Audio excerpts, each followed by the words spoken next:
Hey, it's Hannah. So I just wanted to let everyone know to stick around until the end of the episode. I know it's a long one, but I did send these notes for this episode off to my friend Linda to fact check, and there were some of them that she couldn't get to until after we recorded. And so there's just a couple things that we added at the end that we didn't get a chance to mention in the original episode. So if you'll stick around till the very end, you'll hear the ending, and then you'll hear me come back on and give a few more facts that are just kind of important to Sam's story. So thank you. I hope you guys enjoy the episode.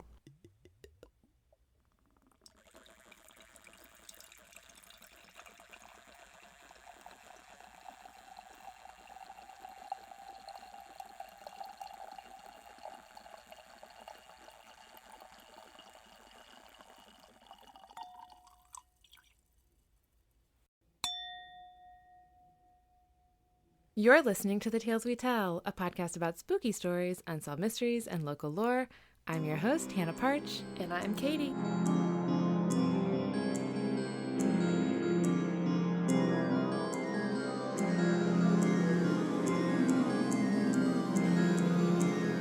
Welcome back. Do we sound weird? I have no idea. I'm not asking you. I'm asking them. They're not answering me. They're not. We have a brand new setup, everyone. You see what's happening? I just told him we started recording. He wants a dual guest intro like gosh. Connor got last week. No. You can't call me right now. We just started recording. We are recording. We have a brand new setup because we got a second mic because we're grown-ups and professionals. And as per usual, something has gone slightly awry, and Katy and I can't hear each other very well. So, you sound to me like when we do the test, like, when we first start recording, we do, test words, like I can hear it coming out of the computer, but I have my headphones on, so that's what you sound like to me. Okay. I can hear you. I just would prefer to hear you in my headphones with my voice. You mean you don't hear me in your head all the time already? I just want you to be here, closer to me. So anyways. You inside my skin. I'm having a mild freak out about it. I've been, flustered for the last 2 days. I also left my groceries in the car when I got home from work because I rushed inside and set this up because I was so excited. And then, 45 minutes later, I looked around and I was like, did I buy broccoli? Where is it? Oh, it's in the car. Hopefully you didn't get any ice cream or anything. I didn't, but I did get mayonnaise. It's fine. Everything's fine. Mayonnaise is shelf stable until you open it. That's true. Yeah. Anyways. You just don't want to You just don't want to leave it in the middle of, August. That's true. Outside. Yes. My broccoli and my peppers and my mayonnaise were fine, I think. But my brain is not fine. Oh, no. My brain is all kinds of bad right now. Beat Also, when I was writing the description for last week's episode, I fully forgot Dermot Mulroney's name. It happened to me. I forgot the name Dermot. I was writing it and I wrote Delmit. And I was like, why can't I remember how to spell this? I was like, how do you spell Delmit? You don't. And then I Googled it and I was like, oh, that's not his name. It's Dermot. Okay. That's just anyways. Okay, we're here. I'm going to do our announcements, and then we're going to jump into Alcatraz Part 6, the one we've all been waiting for. And everything will be right with the world, right? Sure. Okay. I mean, maybe. I don't know. You're asking the wrong person because... You're going to the mountains tomorrow, so... Yeah, everything will be right with your world. Today was really rough. Mental health day. I spent a good part of the day. I was having Princess Bride vibes in a way. Okay. Because I was all up in the pit of despair. Oh, no. And it just felt like super just drained and empty and mostly dead. Mostly dead.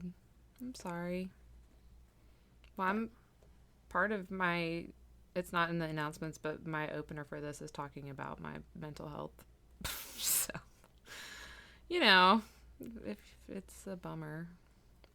Sucks, but I'm hoping, I'm getting a haircut and color tomorrow, and then scooping up the boy and the dogs, and we're running to the mountains. It's gonna be rainy all day, every day. Yay.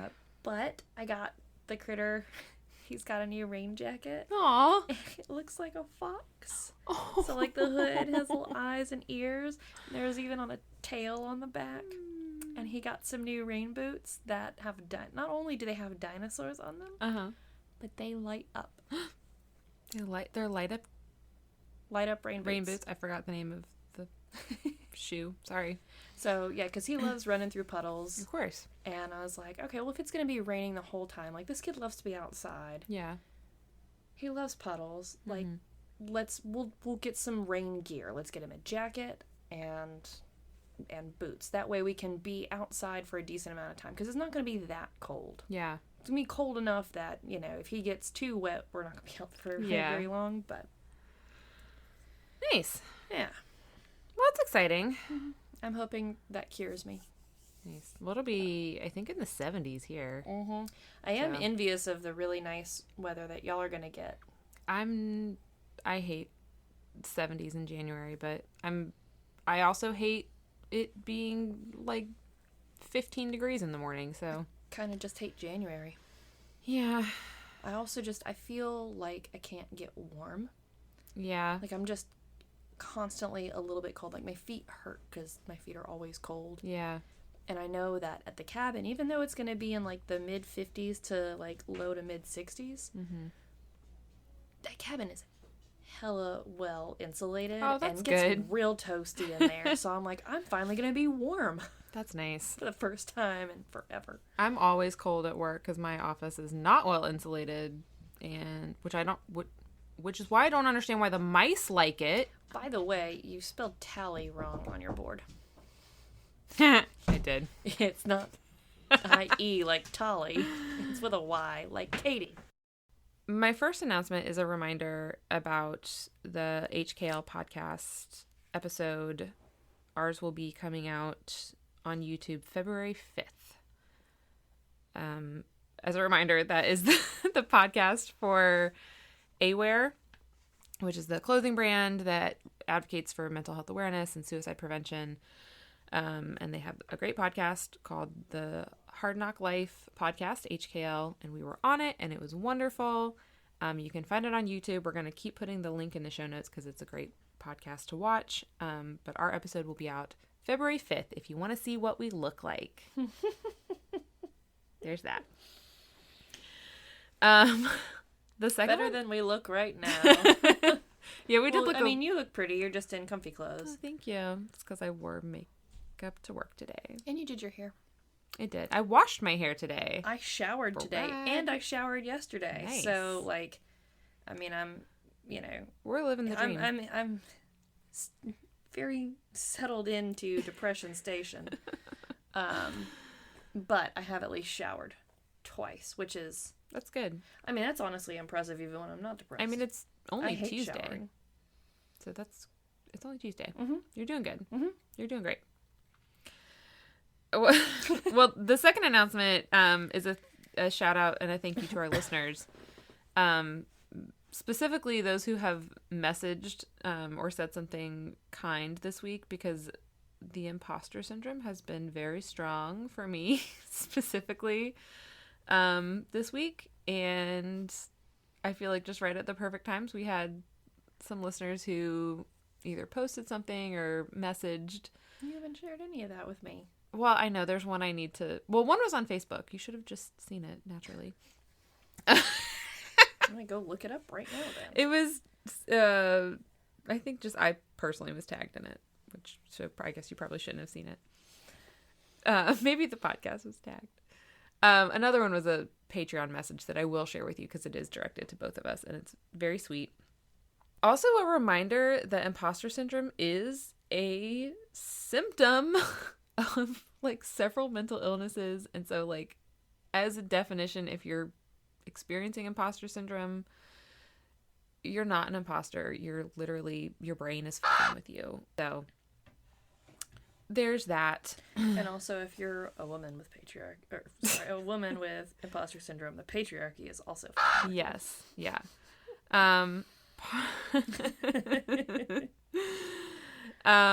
My third announcement is I want to give a big shout out to my main source credit for this episode. If I haven't announced, I mean, if you're not like reading the title of the episode.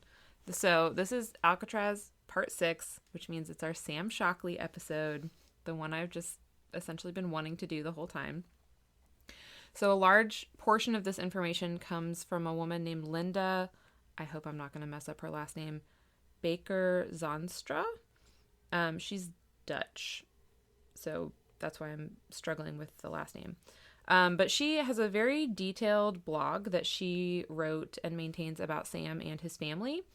It's called samshockley.blogspot.com. It's very easy to remember. Obviously, that's going to be in the show notes, but I wanted to just mention it now because Linda's also been very helpful. I emailed her out of the blue and just introduced myself and like asked her for information, and she was very kind and we've talked now. And also she said that she has looked over my notes for me, and she also said that she wanted to post a link to this episode on her blog as like a extra resource, which I thought was very kind of her. She also said that she was gonna have all of her friends from the Alcatraz group or like tell them about the episodes and listen, which I think is part of maybe what triggered my imposter syndrome, because I was like, oh no, a bunch of people who are way more knowledgeable than me are going to be listening. I don't know. I get very nervous. And then my final one is just a small content warning. There is brief mention of sexual assault in this episode, general violence, and then just like violence towards someone with like mental deficiencies, which it could be triggering to some people. Okay. I should probably not play with this like right here now that there's a mic right there. I was gonna say, I don't hear it. Yeah. No, you severely limited my like. This is cool, but you've also limited my fidget. I think you're fine. Abilities. This is an experiment. Well, we can do like on the radio show. Guess that sound. Big foam tooth. I'm playing with a stress tooth. Also, do you know what I realized? Because I was listening to our last episode, just to make sure, again, that we didn't sound like idiots. We did, but... for sure. Whatever. Because we kind of are idiots. Well, we talked a lot about... Yes. You know, knives and the links of them. See, that's what we get for drinking an entire bottle of wine. Mm-hmm. When I think we'd both had like a long week too. And then, I mean, I've had a long, like, several weeks. Mm-hmm. And then, you know, that's on Jarek for not editing some of that and out. Honestly, it's on me because I kept telling you how long things were. And I have the mushy brain of a 12-year-old boy, so. Yeah, it's fine. But I also realized we kept in that absurd intro, which was Jarek's brother calling. I thought that was hilarious. It was, but then we also never mentioned Connor again in the whole episode. So, for anyone who was confused by that, Connor is Jarek's brother. He randomly called as we started recording, and so we just put him on speakerphone and let him speak. Mm-hmm. And that's what he said. He did our intro the way he wanted to, and then hung up. And as I listened to it, I was like, oh yeah, I guess we never say anything about that ever again. So, oops. So anyways, I wanted really quickly to I don't think I've said this on the podcast before, but I wanted to quickly, like, I have it in here as like a mental health check-in, but I think it's kind of like me trying to explain why I feel the need to like talk about Sam, and also I think just the need to talk about like people who are suffering from mental illnesses and who are like suffering something.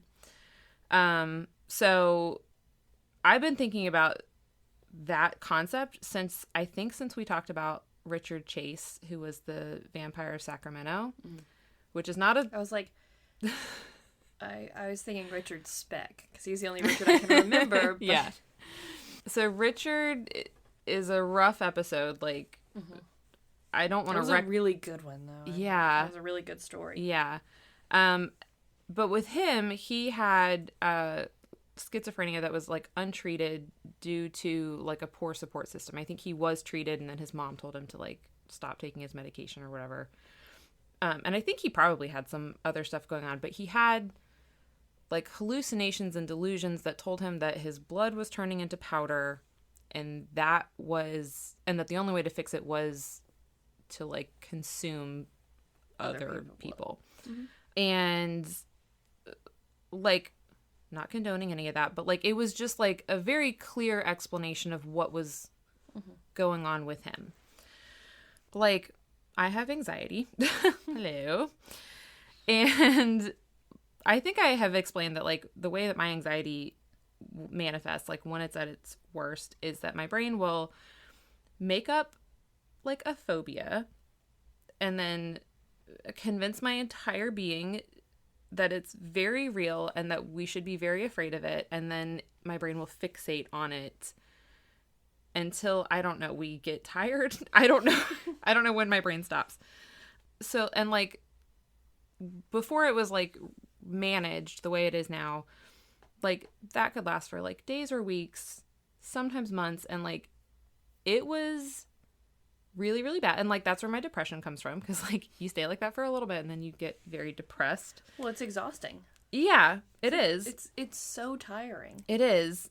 And like when I say fear, I mean like I was just scared all the time, and I couldn't, and then I was also like embarrassed and ashamed because I knew, like, part of me knew these things were not real, but I could not make myself believe it. And so I'm like, okay, I know what it's like for your brain to convince you that something that's not real is real, no matter how stupid it is. Or for your brain to fail you or let you down. Yeah. 'Cause it's interesting to hear that's how your anxiety is. Mine is different. I do get, worked up, or like I'll come up with an idea and I'll like kind of go on a downward spiral of thinking about like, like worst case scenario kind of things. That doesn't happen too often. My anxiety is much more like nervous energy, just kind of jittery, and it's like I'm supposed to be doing something. What am I supposed to be doing? Like I forgot something. Like I know, like, well, I feel like there's something that needs to be done that I'm not doing. Why am I not doing it? What is it? And I think that's because my anxiety is most likely spawned from my ADHD. So like people with ADHD almost always, if not always, have suffer from also anxiety and depression. And I certainly do. And it's because, and especially because being undiagnosed for so long, it was, why are you so forgetful? Yeah. What's like, why can't you just remember this? Like, oh, where's this thing that you were supposed to do? Oh my gosh, I totally forgot. Or it's realizing like an hour before your class, you're like, oh my gosh, there was an assignment that I forgot to do. And so now you just start being anxious all the time because I've forgotten something again, because my brain has forgotten. It failed me. Yeah. And I don't know why Richard Chase was the one that made me, maybe it was because of his was so clearly like delusions that he believed about his body, which mine, I'm not going to put that into the universe. Well, again, about he had specifics. Schizophrenia. Yeah. Well, and that's my next point is that I started thinking that, like, if my anxiety, which, like, is, in my opinion, pretty severe, but, like, if that feels that way to me, which I would not wish the ways that I have felt, I wouldn't wish that on anyone. Like, not my worst enemy. I would not want anyone to feel the way that I have felt inside my own head. Like, awful. Same. I cannot imagine how someone like Richard Chase was feeling, like, what it was like to live in his brain. I mean, I remember thinking when I was doing that story, like, oh my God, how sad, like, how scared he must be all the time. Or just how sad, like, how terrifying to be in his head and not have any help. Well, and that was one of the things that we touched on in that episode, and I think another episode that I cannot remember who it was or any of the specifics, but it was another person who was, you know, obviously he had some mental health disorder, whatever. Yeah. Like schizophrenia or something. And so, you know, he did all sorts of horrible things, but in his mind, in his reality, what he was doing, like basically in his reality, killing people or harming people wasn't wrong. Right. And it was just, he lived literally in his own world, and in his world, you know, our rules didn't apply or like didn't even exist in his world. Yeah. And so, like, yes, with Richard Chase, he's got that anxiety, that fear of like, I have to do something about this or my blood will turn to dust. Yeah. So, like, yes, he's got that fear and that driving factor, but I think also he was living outside of reality some too. Yeah. Where it's like, not just rationalizing it, I have to do this to survive. Like, soldiers killing people in war to survive. Yeah. This was, I think, more than that. I think it was... Yeah, and obviously, I mean, obviously it's... But he also did have that fear of, I have to do this to survive. Yeah. I think it was just, like, making this connection of, like, I have so many resources at my disposal, right? Like, I mean, I can, afford medication. I have health insurance. I have the ability to take off from work and go to the doctor. I have the ability to see a different doctor when the first doctor I see is, like, a asshole about stuff. Oh, dillweed. Like, I have a great support system, you know, like, I have all of these things that other people don't have, and, like, someone like him didn't have. Ed Gein, you know, didn't have. And just, I think my takeaway from it was just, like, that everyone deserves empathy, like, to some extent, and also everyone should have access to resources because it's fucking 2024. And, like, I know we're telling stories from, like, before now, but also there are people now who don't have those resources, and it's 2024.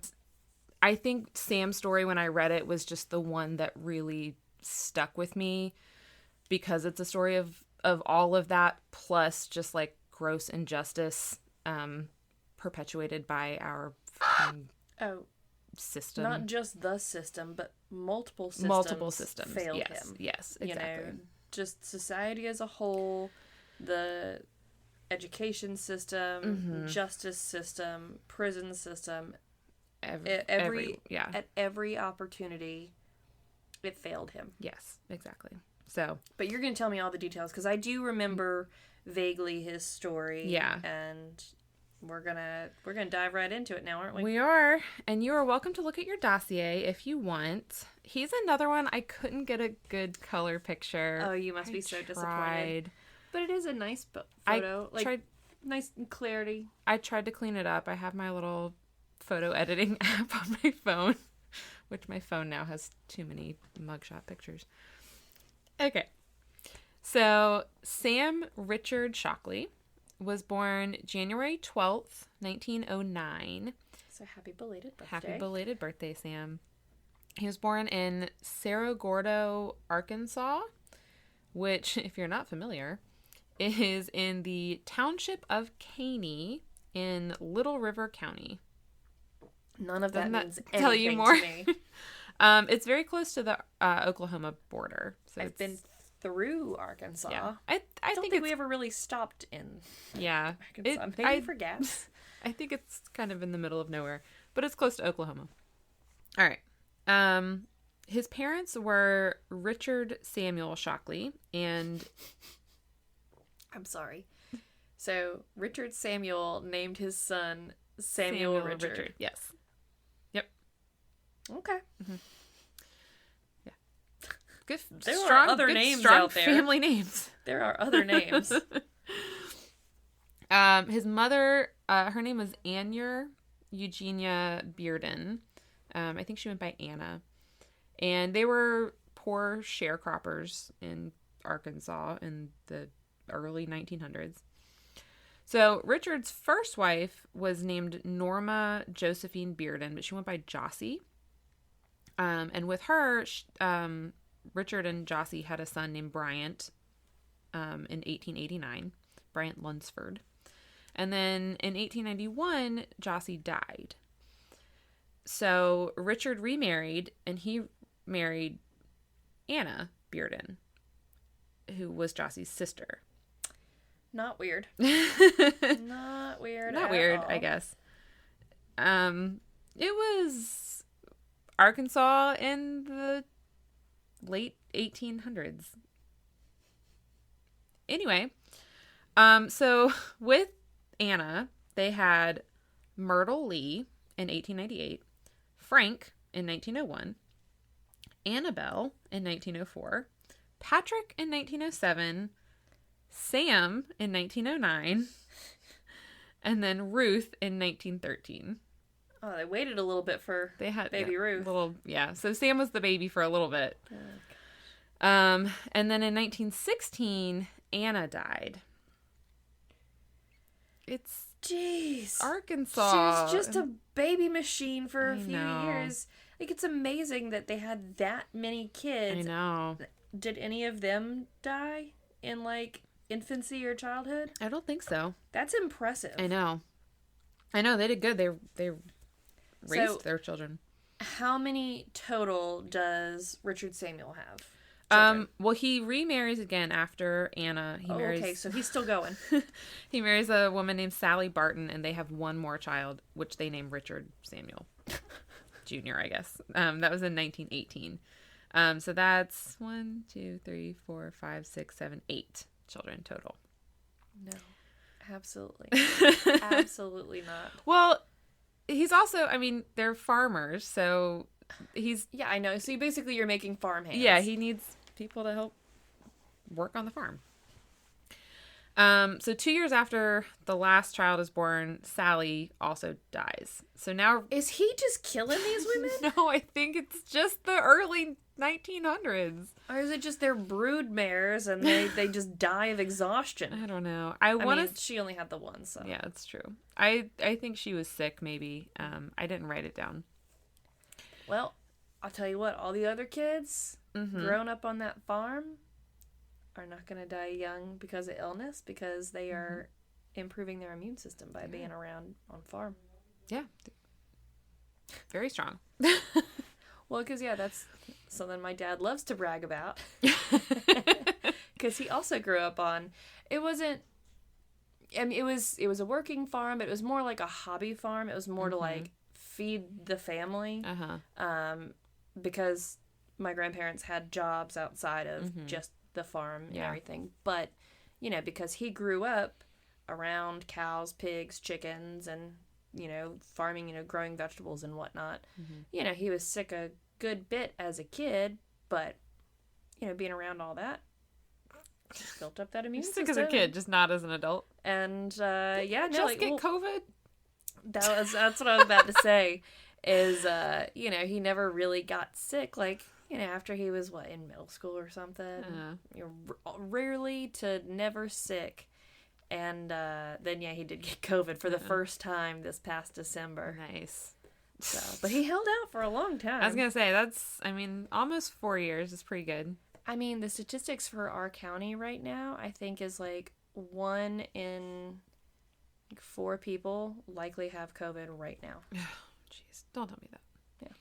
And maybe it's like 1 in 6. I feel confident that I don't have it because it kicked my butt when I had it. I had it twice. Once when I was 8 months very pregnant. And that was very stressful. And then once when I was like 8 months postpartum. And, how fun for you. And my husband also had it.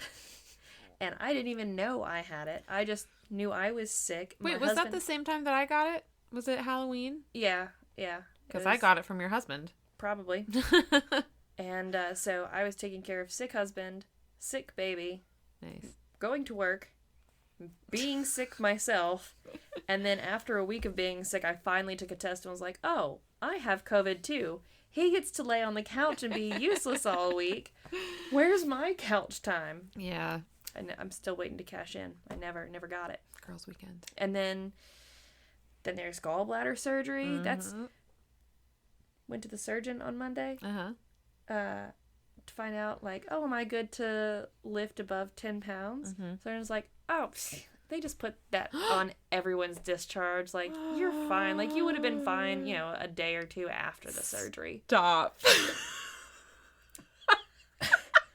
And he's like, yeah, gallbladder, you're good to go. Like, the pain you're feeling right now might just be like some scar tissue building up, or it might just be like muscular from, where they made the incision, either cutting through the muscle or just kind of moving it around. It's just some soreness and achy. If you had actually damaged anything, like, you would not be here the way that you are. It's like, okay, so like, since I'm still recovering, it's like more or less everything business usual. Like, maybe not go out and play softball. And the surgeon's like, oh no, go play softball. You're fine. And I'm just like, mother? When I tell you, I've spent 2 weeks doing everything. When I tell you that I wish I had been in that room just so that I could look at that surgeon and say, oh, you done fucked up, and then walk out when he said that to you. I oh think my gosh. everyone should be very glad that I wasn't in the room. Oh my gosh. It wasn't until after his appointment that Shelton told me that. I was just like, wow. He should have lied, honestly. Shelton, you should have lied to your wife. I don't advocate for that often, but it was in your best interest to just say, yeah, honey, I can now lift over 10 pounds. The doctor said I was good. yep. Not what really happened. Oh my gosh. I'm sorry. I'm so sorry. It's okay. It's just I really want to cash out on that girls' weekend very soon. Yeah, we'll do it. Okay. So here's a quick story about Sam when he was a baby. So we have to backtrack just a tiny bit. So when he was a baby, his oldest sister, Myrtle, who would have had to have been like 11 or 12 based on him being a baby. So she had to look after the younger kids because both the parents were working on the farm. And or slowly dying of some disease. True. So one day she is doing this and she is standing too close to the fireplace and her dress catches on fire. And she was holding Sam at the time. So she runs out of the house and she throws Sam clear and then like throws herself on the ground to put out the fire. And my understanding is that she suffered burns and then Sam also was injured in some way. But they both were laying outside for 6 hours before any help arrived for them. So I don't have any other information on like what kind of injury, like the extent of those injuries. What time of year was this? I don't know. Like, I know it's obviously cool enough that you need a fire, but I mean, I don't know where the other children are, but at work. They're all working. Well, I don't know. But that's like the start of that's the first like documented like negative physical impact. So Sam is taken out of school at the age of 12 so that he can work on the farm. And around this same time, he begins to show signs of instability, which this is also like puberty probably for him. And there is a family history of schizophrenia. There's obviously we can't like diagnose him based on this. But if he's going through puberty and he possibly has schizophrenia, this might be it manifesting. I think a lot of things like that basically are more or less like triggered, for lack of a better word, by puberty. Like there's so many things that your body is basically puberty. Yeah, puberty is just like the starting gun for a myriad of different, potential issues like autoimmune disorders, mental health disorders, all sorts of fun stuff. Becoming a changeling, Stuff like being a witch, all of those things. Sorry, being a bitch? Because that's what my mom... my dad would say that has happened my to me. mom would agree with that when I was like 14. So also, remember Sam's mom had died and also his stepmom had died. And he had taken his mom's death really hard, and his stepmom had also like been really good to him. So that's good to hear. Yeah. So he's lost two mother figures. Yes, and his father like wasn't very understanding, or like he wasn't a maternal, He wasn't a feelings guy. Yeah, exactly. That's a good way of putting it. So by the time he was a teenager, Sam began getting into trouble, running away from home, just kind of the stuff I think we've been seeing with like everyone else we've been talking about. Just he's a teenager, he's acting out, troubled, he's coming from a broken home, he's acting out. Yeah he's suffered some emotional as well as potentially some physical traumas. Also he's one of 8. Like I'm an only child, but I have friends who are siblings who are one of 3 or 5 or more or whatever, and I feel like it's, especially if they're kind of the younger ones, but not the youngest. They're kind of in the middle. They often feel more overlooked. And therefore they'll more likely to act out. And, do things for attention kind of a thing. Yeah. And it's like you've been taken out of school. You're being told. It's like. Whereas school like provides some structure that might be very positive for him, or it might not. Yeah, but you're still basically just being told what you have to do with your life at this young age, and it's like, you're going to work on this farm, and this is going to be your life, and it's... Yeah, basically you got enough learning so that you can run a farm. Yeah. You can read, and you can write, and you can do arithmetic. Yeah. You're done. Yeah, exactly. So 1924 was the first time Sam got arrested. He was 15, and this was for... fighting in the streets. And he starts kind of hanging out with like the wrong kind of people, whatever. And then by 1927, when he's 18, he leaves home for good. The following year, 1928, he is arrested for stealing chickens and tires in Garvin County, Oklahoma. I wish I knew more about this crime because it's 1928, okay? I get that chickens are like a hot commodity at this point. The tires, he just wasn't ready to steal a whole car yet. Yeah, he's practicing. He's working his way up. He's starting from the ground up to really start his criminal career. And then the whole chickens thing is... Maybe he was hungry. He's just hungry. Yeah, and... Okay, so he gets arrested. He's sentenced to 2 years at the Granite State Reformatory in Granite, Oklahoma. So I'm not trying to like go back and... What's the value of, like, the total value of the chickens and tires? And was this an armed robbery? Yeah, that's... Because 2 years seems excessive. I mean, I guess he's technically an adult. I'm saying yeah, I know. I'm like, adult. I don't want to like... I don't know. That seems like less than 6 months if it's not an armed robbery. I don't know. I don't know. I don't know why he was sentenced to 2 years. So, because the system failed him. Yes, this is a great example of one of the times the system failed him. He probably just, like in court and whatnot, in dealings with lawyers, and probably appeared dumb, or mentally deficient, or maybe he was just extra argumentative, or whatever, and they're like, he's stupid and he's potentially violent. Let's just put him away for a long time. I mean, there's any number from escalating. But also just seemed like everything was a harsher sentence. I mean, this Ted is was sentenced to death. I was going to say, this is like the same time that Ted over in Tulsa is getting sentenced to death for, I mean, granted, armed robbery, but see, still. Okay.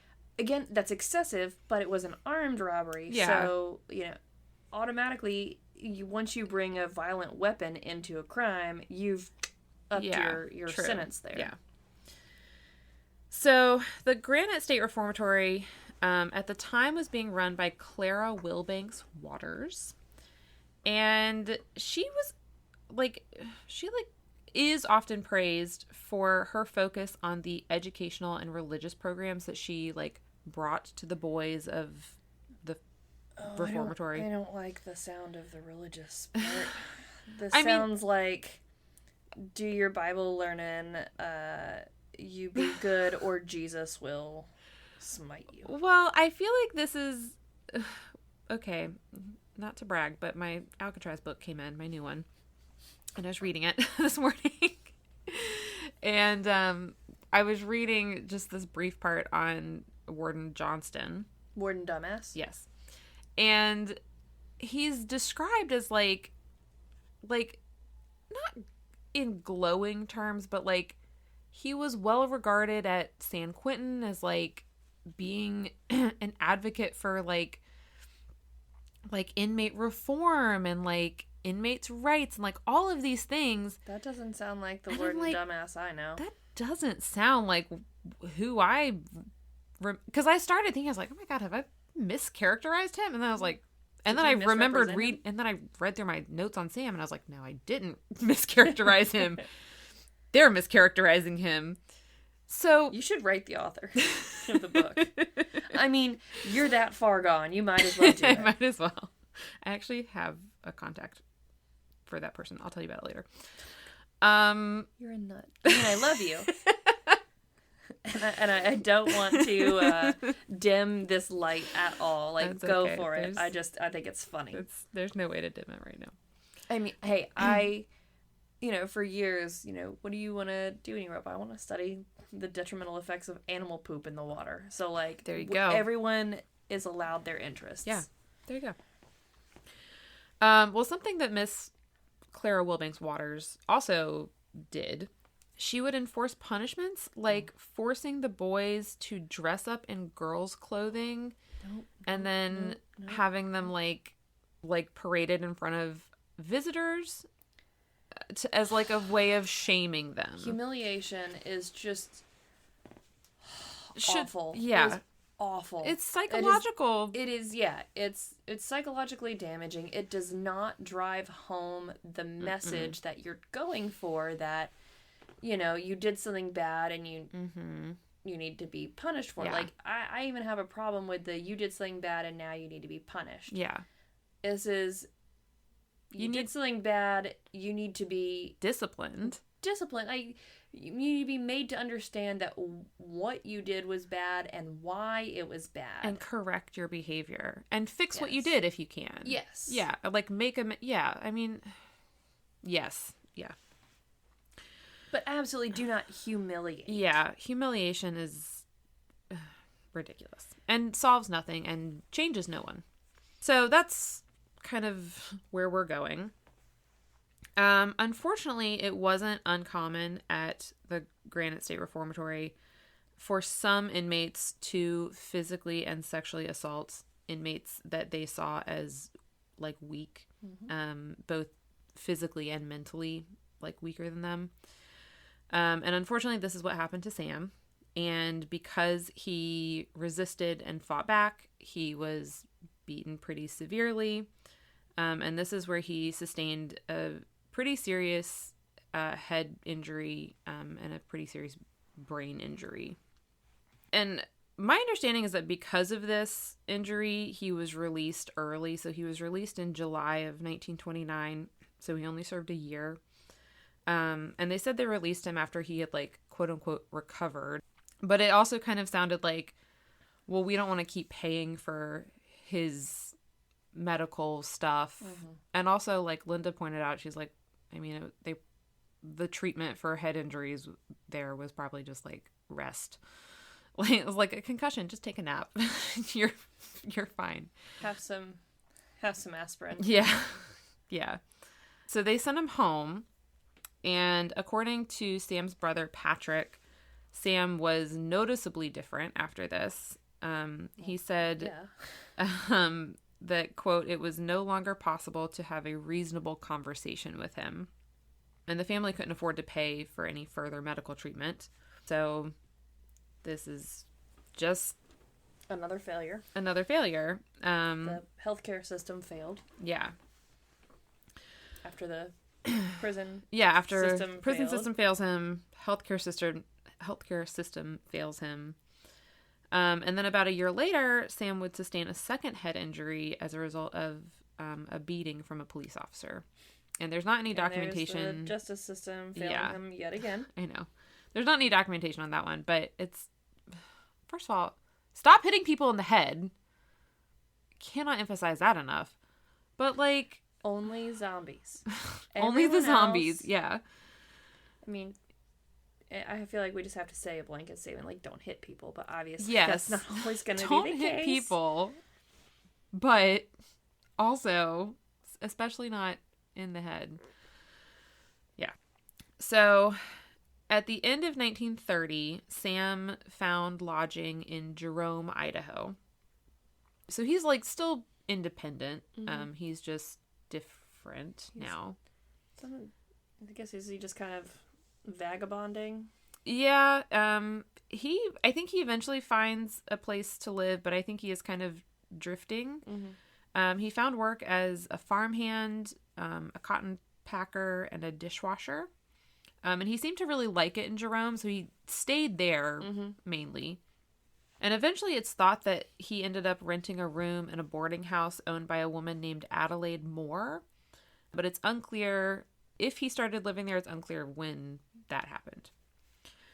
And then in 1931, he is arrested twice in Birmingham, Alabama. That's a bit of a I know distance from Idaho. That was one of those things where I was doing my notes a while back, and I messaged Linda. I was like, small question. Am I reading this right? Quick question. I was like, why did he end up in Birmingham? That's very far away. And she was like, I think possibly he was just riding the trains. Like, literally, like you see in the movies. Yeah, just jumping on trains. So one of the charges in Birmingham, I think was for carrying a concealed handgun. Some of the police reports include like a code for the charge, and I Googled the code, and that's what it said. Who knows if that's accurate or not. The other charge was not listed, but there's two of them. So he gets put in jail for these charges in Birmingham, but he escapes from jail because it's jail, guys. Jails are easy to in jail. Jails are easy to escape from. And he escaped from jail, and they were like, we're not going to go after him. He's not worth it. Too much of a hassle. There is a note in his record, though, that he owed 31 days on that charge, which who is going to enforce that? Like, if he ever were to get out of where he ended up, was someone really going to be like, go back to Birmingham, you owe 31 days in the Birmingham County Jail? Probably is a spa compared to Alcatraz, though. I know, for real. In 1932, Sam's father died. And then wife was he on by then? Number 7, 8? Well, he was done having... I guess he was done with... I was saying he's done having kids, but he was done with wives also. Well, that's all the wives were good for anyway. In 1934, Sam is arrested for drunk and disorderly conduct. And then on October 6th of 1936, Sam, who is now 27, gets married to Betty Mae Moore, who was 13. No. Okay, so let me No. explain. Literally twice her age. I know. So Betty was the daughter of Adelaide Moore, who was possibly Sam's landlord. Uh-huh. So Adelaide had Betty when she was 16, which means Adelaide was like around Sam's age. I was about to say, he would have done better with Adelaide. Well, Adelaide was also pregnant at the time. There was some rumor that that her baby was Sam's baby, but like I think that is possibly just a rumor. And very, very likely what she was doing was like, I'm about to have another child. I cannot afford to have two. This older one needs to be someone else's financial responsibility. And like, I talked to Linda about this because I was like, was it because he was like mentally closer to her age or like a safer option? And it's like, I don't know. Maybe it's because he was there and they knew each other and she trusted him. Or maybe it was just because this was something people did. But they both lied about their ages on the marriage certificate. So Adelaide said that Betty was 16. Mm-hmm. And Sam said that he was 25. Still which is not great. Slightly better, I guess. 16 was like, I guess, a normal age for girls to get married. Yeah, I think it still wasn't like the average. I think it was just much more common. Yeah. I think the average was still probably around 18 or so. Yeah. I mean, I guess depending on, it's probably older, in more city, metropolis areas. Yeah, depending on your circumstances. 16 was probably much more common I was in gonna more say, rural areas. Ted was 17. Marvin was 17. James didn't get married. I had to think. Ralph didn't get married. Okay. Are we through them? Yep. So Sam worked as a truck driver for the city during the time that he and Betty were married. And it seemed like he was really kind of trying to turn things around and be stable and like support, like he had a family of his own now. So he was trying to like support them or her. And by the end of 1936 or early 1937, Betty was pregnant. And I'm only saying it like that because she's 13 and we all know. I couldn't have even gotten pregnant at 13.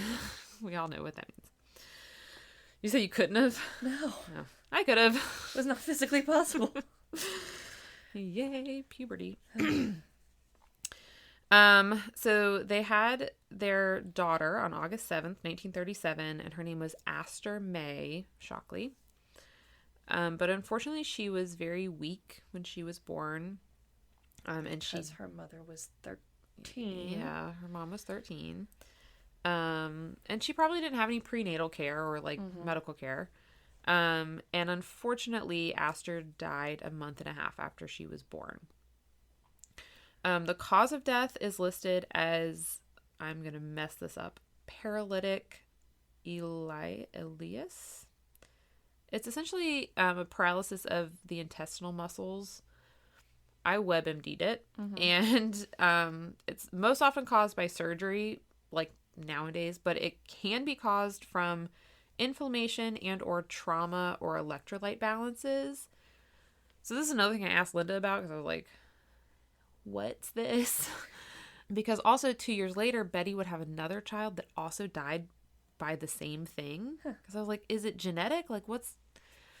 And I think the best we came up with was like, maybe she was just inexperienced, like, and like, I mean, if it can be caused by trauma, maybe something happened. If it can be caused by electrolyte balances, maybe the baby wasn't getting. So like, I would go with electrolyte imbalances since it happened twice. I would imagine trauma the first time because, motherhood is difficult. Yeah. It is really hard, especially for first-time moms, especially if you were, like, this is your first kid, and maybe you haven't been around kids and babies a lot. Like, you've done all the reading. Yeah. But, you know, like... You probably haven't done the reading if you're 13. It's real stressful, and I had to watch 2 videos, essentially about shaken baby syndrome in the hospital before I was allowed to leave. Are you serious? Yeah, I had to watch videos. Oh my gosh. And then I had to, like, kind of answer some questions to, like, basically prove that I watched and paid attention to the videos. Oh my gosh. I mean, good for the hospital. Yeah. Good on them. But, I mean, the reason for that is that it's just so stressful, and that, you know, like, you are just, it's like, just stop crying. Yeah. And, like, you're just so tired. You're out of your mind. You're out of your element. Everything is new and difficult, and just go to sleep. Just stop crying. And so, anyway, I can imagine a 13-year-old girl who probably has not had, you know, again, the prenatal care or any kind of prenatal education. Yeah. Could potentially, you know, unintentionally. Yeah, accidentally. Absolutely. Cause some sort of physical trauma that would happen. But if it happened twice, that seems less likely to me. That seems more like not properly feeding the kid. Yeah. And creating electrolyte imbalances. It's very sad either way. And after this happened, Sam and Betty's marriage kind of fell apart very quickly. Mm-hmm. Sam either began drinking or had been drinking, and it just escalated. Mm-hmm. I'm sure that, like, the stress or trauma was, like, a trigger to, I don't want to call it, like, an episode, but it's a stressful, traumatic situation, and he was previously kind of stable and calm, and now he's unstable, which I think makes sense. Kind of like a relapse in a way. Yeah. So in January... Yeah. In January of 1938, Sam left Betty, and he went to live with one of his brothers in Oklahoma. And Betty would file for divorce later the same year, which would be granted in June of 1939. And then she would immediately remarry a guy named William Woodrow McDaniel. And they stayed married until both of their deaths, I think, which was like more kids. Age. Yes, she did. Did they survive? Yes, I think she has a living son. Huh. I could be wrong. Maybe it's a living grandson. I don't know. We were trying to find her grave, and there's a son involved somewhere, I think. Okay, so while he's in Oklahoma, Sam befriends a man named Edward Leroy Johnson. And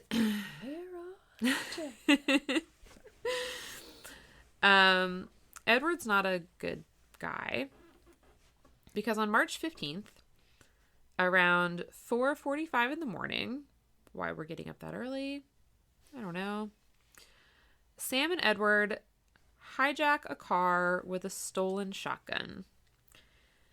And this car belonged to a guy whose name was Jesse James, hilariously. So they take Jesse James out of the car, they tie him up, I think they beat him up a little bit, throw him in a ditch, and then they take his car. And around 1 o'clock that same day, they drive the car to the Bank of Paoli in Garvin County, Oklahoma. You see where we're going? Yep. We've gone to a bank. So they go into the bank. Sam approaches the counter, and he acts like he wants to cash a check. And then he pulls a gun. While he is holding a gun on the clerk, Edward collects $947.36, which is about $20,000. Not a bad haul. It's not, but, like, I feel like some of these bank robberies, like, are not bringing in as much money as I would expect. Like, if I'm going to agree to rob a bank, I better be getting a much bigger cut than $10,000. I'm just saying. Yeah. I better be getting $10,000 does not get you far today. That's true, but I better be getting like a James Borman kind of bank robbery where he got like $200,000. Yeah. Like, that's the kind of stuff I want. Spent a good chunk of change. Yeah, that's how you rob a bank. Yeah. So according to a police report, quote, both Shockley and Johnson abused the Pendleys, which was the couple, or the clerk and whatever. Both Shockley and Johnson abused the Pendleys by cursing them and threatening them with a pistol. But they didn't physically abuse them. But they did abuse them. Verbally assaulted. Verbally. I'm like, you could have worded that differently. Threatened with a deadly weapon. Yeah. So they take these two bank employees, Mr. and Mrs. Pendley, with them when they leave as their hostages. Now that's some abuse. Yes. True. But I don't think they physically harmed them. I think they just said, come with us. We have a gun. So they drove their stolen car until it broke down. And when it broke down, they continued on foot with the Pendleys with them. And then, so they're like hiking through the wilderness. See, this is the time where I would not be a pleasant hostage because now I have to walk and there's no mention of snacks. Well, have you fed me? At one point, I read that I think it was Edward made Mr. Pendley give him his shirt. So they're also not being very pleasant hostage keepers. Like, no, you can't have my clothing. I need this. It's the only thing I have. So they're like hiking through the woods, and a quote young farm boy named Bert Jolly, oh boy, happened to see their abandoned car on the road, and he had heard about the bank robbery on the radio. And it's unclear if like he saw the car and was like, I'm gonna go looking for who I assume are bank robbers, or if... That seems like something a little boy would definitely do. 100%. Or if he saw it and then, like, happened upon them. But either way, he encounters them, realizes they are probably these bank robbers with two hostages, and he starts shooting at them. The farm boy. The farm boy. Oh, boy. Doesn't sound very jolly to me. Come on, Bert. But the Pendleys are able to, like, get away in the confusion. Poor Mr. and Mrs. Pendley. I'd be like, please stop shooting. I'm not here for this. Edward and Sam run away. No one's hurt. Like, no one gets shot, to my knowledge. But Edward and Sam run away. The Pendleys are free. Or, presumably, Bert calls the cops or whatever. Good for them. The Pendleys obviously report what happened, and then Mr. Pendley is able to identify Sam from a mugshot, because Sam has a record. Both Sam and Edward are apprehended within a few weeks, although they put out like a 300-man search party for them, which seems excessive, but I digress. And it took them weeks. Took a couple weeks. Both of them were arraigned on bank robbery and kidnapping charges. Edward pleaded guilty and, like, sang like a canary, told them, essentially, like, implicated Sam. Mm-hmm. Sam pleaded not guilty. He's like, I don't know what you're talking about. I don't recall any of that. I've never robbed a bank in my life. I maybe stole some tires and a chicken or two once, but... But I did my time for that. It's fine. According to a local paper, you'll love this. The DA planned to ask for the death penalty. And I said, why are these 1930s judges so set on executing people for robberies? I don't know. I checked and the judge was not Judge... What's his... Not the same judge, but... Judge Dirkface. Judge Hardass. Hardass, yeah. Cousin to Warden Dumbass. Well, we're lucky because Sam and Edward were found guilty, right? Because they were guilty. Mm-hmm. They 100%. Right. They were not sentenced to death. because that's an absurd sentence for that. It's obscene. Very obscene. Very excessive. Several years. Absolutely. Well, they were sentenced to life in prison, which also seems excessive. So they are both sent to Leavenworth, Kansas on June 2nd, 1938. Okay. So they're in Leavenworth, medium security prison. We know Leavenworth. Lots of Alcatraz boys come from Leavenworth. It's like Alcatraz Jr. It's like Diet Alcatraz. Less than a week in, and Sam attacks Edward after dinner as they are returning from their cells. I love this. Sam denied the attack. Just like, no, I didn't do that. I like they're like, we saw you do that. He's like, no, I didn't do anything. See, this is like 100% like mental deficiency kind of a thing. Yes, it is. So he denied the attack, but he did admit like it makes me wonder if he like legitimately doesn't remember and like doesn't believe that he did it. I think he's just acting like a child, in my opinion. So he denied the attack, but he did admit resentment towards Edward. He said that he felt that if Edward hadn't pled guilty and hadn't implicated him, then he essentially wouldn't have gotten such a harsh sentence.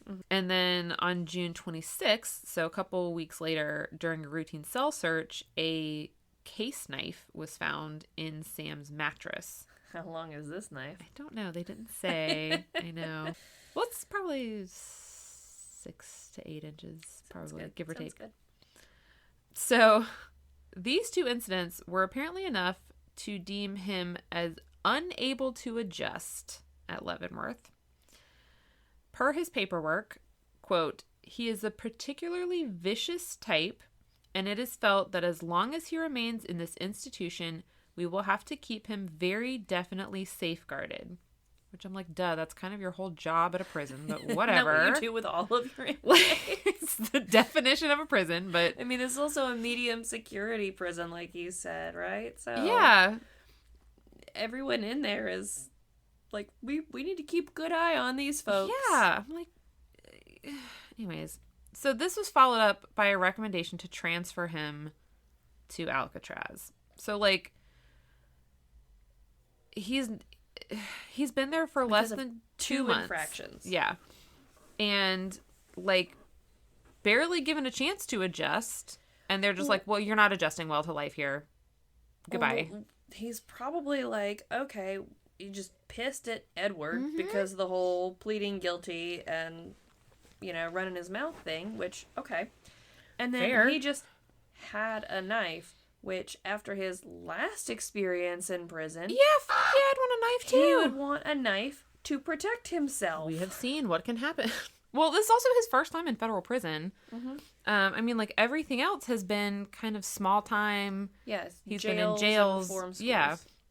And it's like, okay, you've given him 2 months to, like, acclimate before you have decided that he's, like... Also... can't adjust... Who goes to prison and thrives and is like, you know what? This is great. This is great. I'm doing so well here. This is exactly the environment that I need. I mean, this is just like more proof that Alcatraz was just used as like, it was like an excuse for like prisoners they didn't want to deal with, prisoners they felt like were problems. I mean, it was like, I'm sure it was like, find buzzwords that you can write on the transfer recommendation that will make sure that this person... Heinous criminal. Yeah, vicious. Violent. And we've seen that word. On August 23rd of 1938, Sam is transferred to Alcatraz as inmate number 462. His intake paperwork says of his mental state, so when he gets to Alcatraz... Quote, he does not appear to take his situation very seriously and is rather superficial in his mental attitude. He is not resentful against his conviction and denies that he had any trouble at Leavenworth previous to his transfer. He didn't have much. He didn't. He had one fight. Yeah. And then he just had, contraband. He had a shiv. It's fine. I wouldn't call that an incident. I would No. call that just he got caught Yeah. having something he wasn't supposed to have. Yeah, true. He wasn't using it. He wasn't threatening anyone with it. It was just there. Yeah. And maybe it wasn't even his. Maybe he was just holding it for a friend. He was just putting a handle on it. So his IQ is listed at 54. His mental age was listed at 8.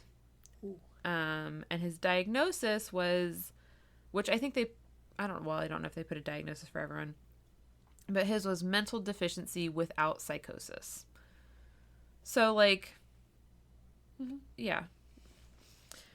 I mean, if his mental age is 8. Yeah. I mean, obviously, it would be with the IQ of 53? 54. Yeah. So, almost immediately, Sam is seen as weak. A problem. At Alcatraz. I thought you were talking about, like, to the other inmates. Oh. Well, I think he was more seen as, like, kind of a nuisance, because he was getting in trouble all the time. So, like, mostly when he first got there, he was just, like, getting put into isolation because of, like... He would probably break the rules, like, no talking. Various infractions.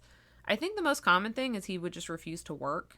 But also, like, you could get put in isolation for, like, like, whatever they wanted. Looking at the guard the wrong way. Yeah.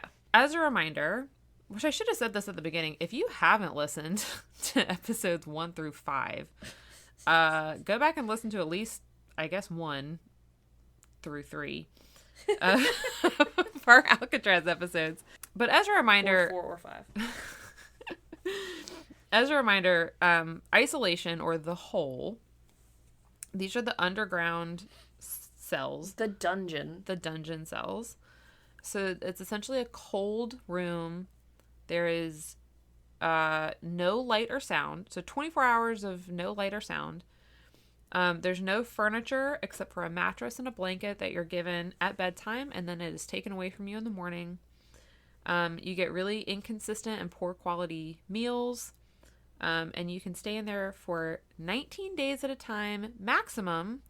And very often they would keep you in there for 19 days, take you out for a day, and let you shower and everything, and then put you back in for another 19. So that you just had to have a 1-day break in between, whatever. I wonder how they came up with that number. Like 19 days, that's the breaking point. All right, we got to take him out at 19. I don't know. Something... Like, very arbitrary, I'm sure. Doing all right. Oh, this guy just lost his mind. He's on day 20. Mm-hmm. All right, next one we're taking out at 19. All right, he did all right. 19 is the number. I don't know. Or maybe if they just, like, I don't know, somebody pulled a Taylor Swift and was like, 19 is my lucky 19's number. the number. That's my favorite number, so everything is 19. There you go. Hey, if I find out in one of my books, I will let you know. Not shockingly to anyone... except for the administration at Alcatraz, Sam's mental health rapidly deteriorates under these conditions. Weird. Yeah, it's very weird. It's like... Weird that someone with the mind of an 8-year-old doesn't do well in a dark, isolated place with no interaction. Yeah, it's weird that someone with possibly schizophrenia and,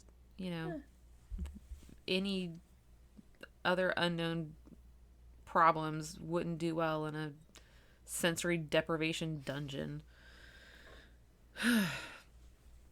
So Sam exhibited, quote, anxiety, aggressive, and disturbed behavior, which I think means, like, I mean, I imagine he's, like, having kind of violent outbursts, which I'm like, at this point, makes sense. Whatever. However you act makes sense to me. At this point, I'm like, whatever, it makes sense. Like, you're being put under, like, an immense amount of stress every day. Like, I'm sure you're anxious all the time.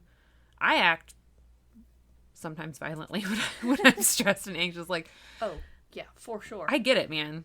I gotta slam a door every now and then. I was like, you almost saw me act violently earlier. I was just keeping it very calm and inside me. Oh, yeah, no, I've been internalizing all of that.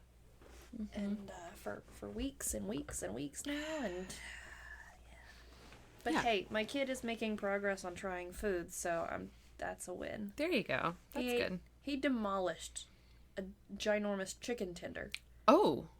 Which I bought just like on a lark. I'm like, I've been wanting to try this new place. Everyone's talking about how great the chicken is. It's like, where was it? Yeah, get some tenders and like I'll give it to him. Mm-hmm. And I'll eat something. And you looked away and looked back and it was gone. And he didn't like the potato wedge fries. Mm-hmm. He was just like, no. And I was like, but you tried it, so like that's a win right there. Yeah. Like you put that thing in your mouth, touched it with your tongue, that's a win. Great. And then, picked up a tender and like tore off a piece and started eating it. And he was just watching his show and every now and then he'd hand me a big chunk and go help. And so I'd have to tear it into a smaller piece, and then he'd tear it into smaller pieces and very nice. Demolished it. Dang. I want some chicken tenders after this. There's some leftovers I think I'm going to eat when I get home. Nice. Okay. I might just go to... I'm not going to say it on mic. I'm ashamed of it already. Tell me. The place down the street from here, next to the Walgreens. In between the Walgreens and the Taco Bell. I was thinking Taco Bell. I don't think it's open. It didn't look open when I passed it. Weirdly. I don't even know what's there. Is it McDonald's? Yeah. Oh, okay. Yeah, it is. I went to Royal Farms. That's what I was thinking. Good chicken? It was good. Okay. I got the mac and cheese bowl, which is just a thing of mac and cheese with shredded tender on top. Next time I'm trying the mashed potato bowl. Which is mashed potatoes with shredded chicken on top. Oh. And then I got him just the 2 tenders, and it came with potato wedges. Mm-hmm. And I got the garlic aioli dip. Ooh. Delicious. That sounds very really good. I kept that dip, and I've used it for other things. Dang. Jarek, you can cut basically from the part where I whispered weirdly. What part? What place are you talking? ASMR on this podcast. Thank you. All right, and now. Okay. Okay, so... No, now, after the Yes. Sorry, I still want to use a filler word. He's exhibiting anxiety, aggressive, disturbed behavior, and he's often beaten by the guards because of it. For funsies. Associate Warden Miller particularly hated Sam for some reason. He would call him, quote, the glass-eyed devil. And he would just beat him nearly unconscious sometimes. Why the glass-eyed devil? I guess because he would, like, have, like, a vacant look in his eyes sometimes. I guess so. But, like, what in the fuck is wrong with people? I mean, like... You just hate him because he's different. Here's my question is, like, how are you not interacting with this man every day and not understanding that he's not on your level? That there's, like, he's not playing the same game as you. Like, all the marbles aren't there, all the crayons aren't in the box, whatever you want to say. Like, how are you not understanding that? And then if you are understanding that, how are you then beating him for his behavior? That's like beating a child. That's what I was literally about to say. I'm like, how are you going to know that he is of the mental age of an 8-year-old? I know, take a look at his... And then beat him. Would you beat an 8-year-old? Like, basically, it's like, okay, if you're going to assign him a mental age, you need to treat him at that age. Because it doesn't matter if he's 26 or 60. Right. His mental age is not gonna change. Yeah. If anything, it might decrease. But yeah, if it doesn't matter, if he's a 60-year-old man, like, he's 8. Yeah. You cannot expect certain things of an 8-year-old. Yeah. Just because he is at this point, what, 30, almost 30-year-old? Yeah. And it's you cannot. And I feel like they're justifying it by being like, well, he's acting out, he's being violent. And it's like, yeah, he's mentally ill, dude. Like, he's hallucinating. Like, what are you talking about? Like, that's like me being mad at my toddler for having a tantrum. Yeah, like, you're not gonna throw him across the room. No. Like, good grief. Because these are grown men who had government paying jobs. Like, my toddler throws a tantrum because he's trying to communicate something to me and I don't understand it, and so he's getting upset and frustrated. Mm-hmm. It's not fair to me to be upset and frustrated with him. I have to be patient. Well, and it's like, you may be upset and frustrated, but it's not fair or ethical or legal for you to physically harm him because of it. Like, no. I cannot understand. Okay, so this is a medical report from September 24th of 1941. So remember, he was sent here in 1938. So he's been here for 3 years. According to this report, Sam had been seen for various medical complaints. He was verbally and physically abusive towards doctors. He exhibited, quote, emotional panic, possibly because he believed that he had cancer and nothing was being done about it. And he refused on at least one occasion to take medication that was given to him. Because he didn't trust it. Possibly. On June 2nd of 1942, so almost a year later, this is another medical report. It said that Sam had at least 2 episodes during which he had hallucinated and was fearful. He was, quote, emotionally very unstable. And then, listen.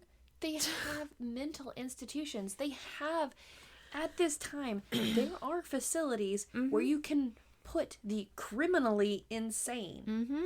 Why is he not there? Why? Why is he not there? Just, if you had wine left in your glass, I'd make you drink it. Let me read you this. Hold on. I'll fix that. I'll fix that. You need it.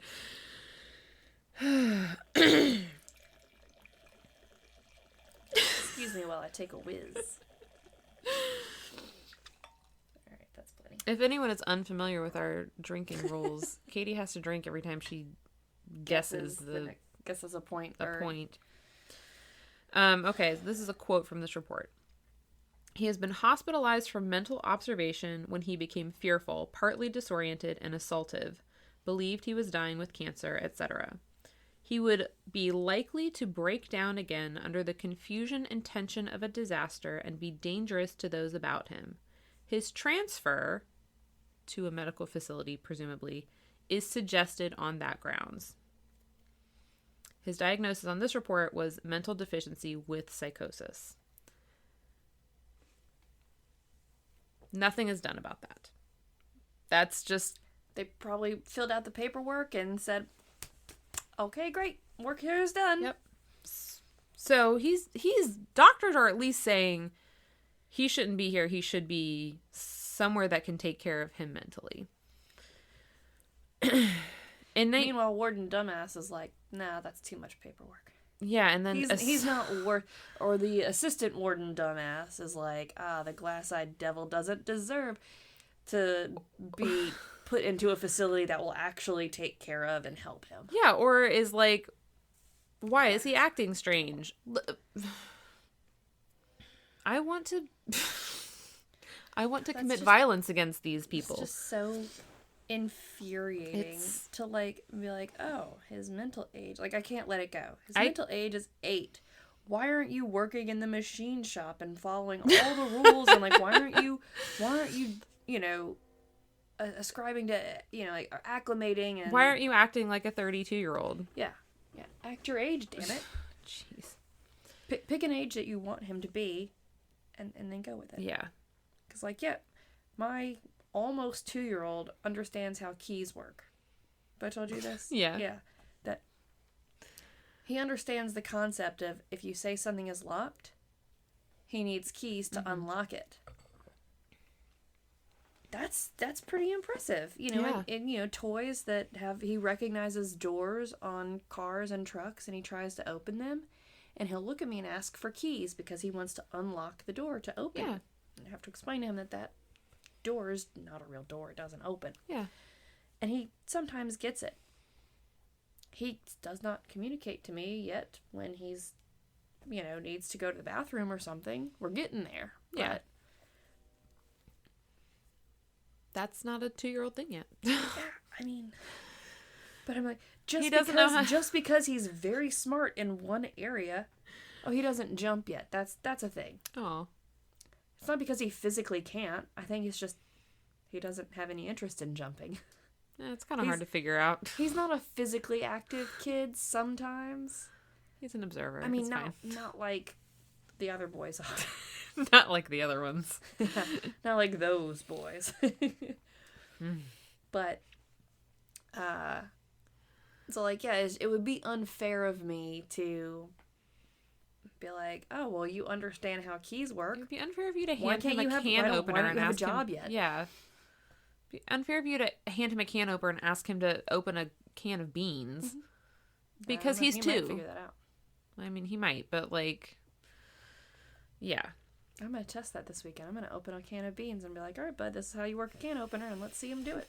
Takes a lot of restraint. He cuts food, That's true. I'll slice vegetables. I'm like, you want to cut? He goes, cut. Yeah, I have underestimated him before. Yep. And you looked dumb then, huh? Just kidding. I looked dumb when he broke all those bottles of wine. I was going to say, he doesn't know how to use a wine opener, and then I was like, oh. No, yes, he does. He and opened up 2 bottles of wine. I was like, that might be a story for another time. Was he saying, when you were holding him, had he started saying, uh-oh yet? It was very cute. Yeah. Well, he was saying, uh-oh, and then he was going, Mama. And I was like, yeah, she's there, don't worry. You don't want to go see her right now. She's mad at you. Yeah. I wasn't mad at him because it was an accident. Yeah, he certainly didn't do it. I was never mad at him. I was embarrassed. Yeah, I know. And I wasn't even embarrassed by him. Like, it was 100% accident. It was all on me. It was my own shame. And like, I'm at home, like, trying to rid myself of the frustration because I'm like, this is all like personal. You need to just let it go. Yeah. Like, this is just embarrassment and this is shame, and you are putting this embarrassment and shame on yourself. Yeah. You need to let it go because you need to go be a present, good parent for your kid right now who doesn't understand what happened. And it was just an accident. Yeah. It didn't do it on purpose. It was literally his arm moved. Yeah. It caught the bottle and then dominoes. And who puts bottles of wine that low to the ground anyway? Don't they know children come to wine tasting all the time? Who puts bottles of wine at toddler level anyway? That's irresponsible of them. Okay. In 1943, Sam was removed from kitchen duty after he was found with 6 pounds of stolen meat. He just wanted some extra meat. I mean, if he's becoming fearful and anxious and whatnot, like, hoarding food it seems like a logical thing to me for someone who is suffering psychosis. Yeah, sure. To do. After that, he refused to take any other work assignment. And so he was permanently assigned to D block, which is the isolation block. So basically, he just lived there for 19 days, spent a day. Well, oh wait, no, yeah, isolation is different than the I know, dungeon. It's very confusing. So I remember the first time we went through this, I was confused. It's still confusing. Sometimes I'll call the whole isolation, which is confusing. But essentially, D block is separate from all the other, like Gen Pop. Yeah. So you're not facing any other cells, so you can't see any of the other ones. And there's like a big wall, so like a lot of the noise is, of which there's already not a lot of noise. You don't get a work assignment, so you don't get to leave your cell. I think you take your meals in your cell also. The only time you get to leave is for an hour of recreation. I had to say, you do get some yard time, right? And then you get a weekly shower. So you get to leave for 1 hour a day. You spend 23 hours a day in your cell. That's how I feel about my house sometimes. Because I leave in the morning to bring him to school. I go to the gym for my rec time. And then I come home. And I'm home all day. Yeah. And then I leave and pick up the boy to get him from school. And then I'm back home. Yeah, but you have a car. You can leave. I can. I just don't want to. I was going to say, this seems... No, I do leave and I go places and I socialize. And I was going to say, this seems inhumane to me. Okay, so... It seems that way because it is inhumane. Yeah. So on April 26th of 1946, Sam took part in, I'm calling it a small riot on D Block. So this was instigated by Robert Stroud, who was the Birdman of Alcatraz, if you've heard of him. I think so. He raised birds. I don't think at Alcatraz. He raised birds other places, but he came to Alcatraz and he was still known as No wonder Birdman. he ended up in Alcatraz because of birds. Weirdo. So Stroud was also in D Block. Essentially, what happened? What had happened was... Around 8 o'clock, Stroud begins complaining very loudly about stomach pains. And he's asking for the prison doctor. So the officer on duty, to his credit, is like, fine, I'll call up to the hospital and tell them what's going on. And the hospital's like, the doctor has gone home and this is an island. And he has left the island, sir. The doctor has left the Doctor island. has left the island. So, but we'll send an MTA, which is a medical technical assistant, to see... So like a nurse. A nurse, but like... Less than. I feel like it's like what I was when I worked at the eye doctor. I was like, I'm just a tech. I don't have any medical training. I just have worked here for long enough that I kind of know what I'm doing. They're like, we'll send an MTA when it's convenient. So after an hour, when no one had showed up, Stroud starts complaining again. So they called the hospital again, and this, quote, resulted in an angry response and an appearance by an MTA, who I assume was angry.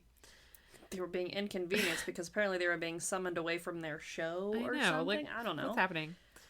So, what time of day is this again, you said? It's like, I guess 9 o'clock at night. So it's not even like middle of the night. It's late enough that, yes, know. the doctor has left the island. But like, it's kind of your job I was about to say, to check on people. That was literally my next point. Like, problems. This is your job. It's kind of your whole job. To take care of inmates. If you are unsatisfied by this job, you need to find a new career. If you don't like giving people medical care, you shouldn't be in this. Because inmate or not, they're still people. Still people. And they still have a right to health care. Oh. What am I saying? Even free citizens apparently don't have a right to health care. Mm-hmm. Yeah. Only if you have money. Okay, so the MTA comes down. He quickly examines Stroud. He's like, there's nothing wrong with you. And he leaves. An hour later, Stroud is complaining again. What does he know? He's like, you're not a doctor.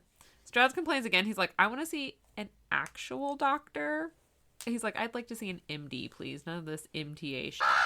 Well, the MTA shows up again. He's still not happy. He gives him another exam. Again, he's like, there's nothing wrong with you. So by this point, all of D Block is like pissed off, and they all decide to start banging their cups on their cell bars to like take up the cause for Stroud. Like, they're all just like, this is bullshit, you know, like, get the doctor down here. They're also probably like, I'm tired. I'm tired of listening to him hollering, belly aching. Yes, literally. That's a good one. Was it though? Yeah, it was. Okay. So this escalated until the inmates threatened to destroy their cells if administration didn't send the doctor.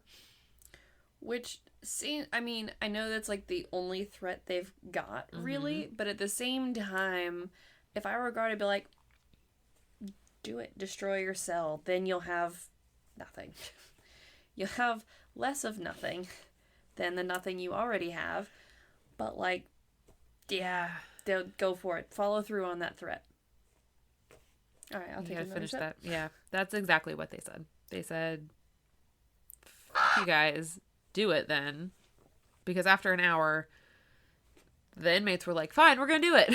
And so all of them, or most of them, including Sam, just had at it. They smashed their plumbing fixtures. They destroyed their mattresses and their pillows. They did a fun thing where they would drain the water from their toilets, and then they would start a fire in their toilet, and then they would flush it again, and the cold water on the hot porcelain would crack the thing, and then they would take the pieces of cracked toilet and like use it to smash more things. How are they starting fires? I don't know. Okay. Unclear, but they were starting fires. Because, I mean, they're only leaving their cells for an hour a day. Like, they don't even get the opportunity to go work in places to steal supplies. So, I have like, no idea. Maybe they were given matches. Because I think you could smoke. You could get tobacco. Okay. I don't know. I forget about smoking. Forget that it was the 40s. So they're literally destroying their cells. It accomplished nothing except now they didn't have a comfortable place to sleep, or a semi-comfortable place to sleep, and no longer had a pot to piss in. Literally just earned all of them punishments. So they lost good time that they had already earned. They got 19 days of isolation, and they had to they were forced to pay for the damages done to their cell. And they had to live in their destroyed cells until they were fixed, which meant they did get a pot to piss in, but it was a bucket. So they're having to, like, whatever. And also it turns out that Stroud did not destroy his own cell. He just instigated. His tummy hurt. He instigated the whole thing and watched Rome burn before Because he's him. a bird person. You don't trust bird people. You don't trust bird people. Oh my gosh. That's like the joke, cat people think, they're better than dog people. And dog people think they're better than cat people. But everyone agrees. Bird people are weird. Bird people are weird. I always, when I read about Stroud, which I don't know anything about him other than that he was called the Birdman of Alcatraz. And apparently he was gay, which, cool. I always picture him like Pigeon Man from Hey Arnold. Just because he lived on a roof and, like, hung out with pigeons. Or the Nazi and producers. The Nazi and what? The producers. Oh, I haven't seen that. He was raising pigeons. Oh. Okay. We'll add that to the movie night rotation. Okay. Not with Sheldon, though. No. Well, I don't know. I think he likes producers. All right, maybe. Only if he makes us a good charcuterie board. Yep. I'll insist. Make sure it weighs 25 pounds. Remind me that remind me to pick up the producers from the cabin. Okay. Because I think it's one of our movies. Okay. There. Jarek, remind me. Edit this before next Monday so I remember. Yeah. All right. Okay. So, ironically, Sam's participation in this riot could have actually saved his life had the hole not been, like, at full capacity at the time. Essentially, everyone who participated was, like, sentenced to time in the hole, but because it was... They were kind of on a rotation. They were, like, on a wait list. Yeah. But if he had been in the hole in solitary, he wouldn't have been able to be freed during the Battle of Alcatraz, which happens just a few days later. So, that's what happens next. The Battle of Alcatraz is on May 2nd of 1946. Let's be real, though. Mm-hmm. Even if he had been in the hole during the Battle of Alcatraz, he was sentenced to life. Like, he was going to die in that prison. Yeah, that's true. And if he didn't die in the Battle of Alcatraz, he was gonna die. Let's be real. It was gonna happen sooner than later. Yeah, you're right. He was gonna die young. Yeah. Man, that's a bleak thought, but yeah, you're right. I didn't think about it like that. It's not like he was gonna live out it's not like very likely that he was gonna live a long and happy life in Alcatraz, or that he had any chance of getting paroled and going home. Doesn't sound like there was any chance of parole. Yeah. And he was gonna die young. Yeah. I mean, just, the assistant warden had it out for him. I mean, honestly, was the average life expectancy of inmates who are sentenced to life in Alcatraz. Was anyone sent to Alcatraz who wasn't there for life? Yeah. Okay. People were released from Alcatraz? I guess. A lot of people were, you didn't get released from there. You got paroled to a different prison. But, like, Ted was there for a 50-year sentence. That's it. But James was there for, like, life. 15 years.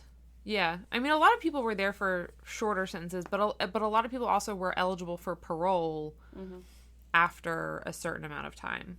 And they did get out. I mean, like, Jim Quillen wrote his book, obviously not from Alcatraz. He got paroled to a lesser prison and then did his time and then got released and then eventually got a presidential pardon. And I think I don't know if he was sentenced to life or if he was sentenced to just like 50 years or something, but people did get out. But like Sam was not a candidate for that. Sam was not one of those people who was ever going to get out. Yeah. And like I understand it's bleak, but yeah, it's true. It's one of those it is what it is things. Yeah. So I'm not going to go into full details of the Battle of Alcatraz because you can listen episode to 3 is for. 1. 1? Yeah. I thought you were going to originally do that as 1, but then you were like, oh, there's all these other things. No, we were originally going to do the escape of Frank Morris and the Anglin brothers as 1. That ended up being 3. Never mind. So yeah, go back to episode 1. Yep. JK. Fun fact, when I was searching for pictures of Sam, it's like just doing a Google search, a little ways down the page in Google Images, our Patreon shows up. Nice. I mean, it's a picture of Ralph Rowe, so it's kind of irrelevant, but it's our Patreon page. Hell yeah. We're up there in the Google searches. People might find us. Kind of irrelevant, but okay. So to summarize in a sentence, the Battle of Alcatraz, Bernard Coy, Joseph Kretzer, Marvin Hubbard, and Mirren Thompson, 4 inmates at Alcatraz, attempted a very daring escape plan that involved... And elaborate. Very elaborate, yeah, that's a better word. It involved kidnapping and holding several guards hostage, arming themselves with guns from the gun galley, and then obtaining a key to the recreation yard. And then from there, I think they were going to take a boat.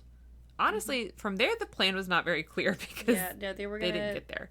They were going to grab a boat. I remember there was engine grease being slathered all over to slip through bars, and there was a tool or a device. A bar spreader. Yep. Yeah. That was created.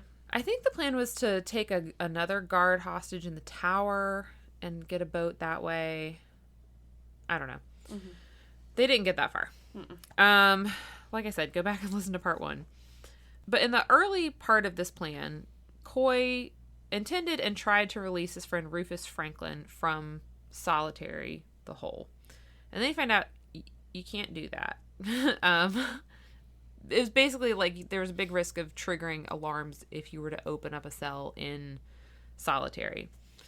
So while he's figuring that out, Sam and several other D Block inmates, including Jim Quillen, which is a lot of this is from his book, asked Joseph Kretzer to let them out of their cells. They're like, hey, while you're letting people out of cells, let us out of ours. Because they're in D Block. They don't have a work assignment. They're just there. And Sam made so much noise about it that Kretzer just let him out to keep him quiet. And then Sam continued to bother him so much about letting the rest of them out that Kretzer eventually just gave Sam the key and was like, let out whoever you want to let out. Various witness accounts of Sam during this time indicate that he was, quote, running up and down the corridors, carrying a Stilton wrench and wearing an officer's jacket several sizes too large for him. He used the wrench to smash more plumbing fixtures, like essentially what he had done a couple weeks earlier.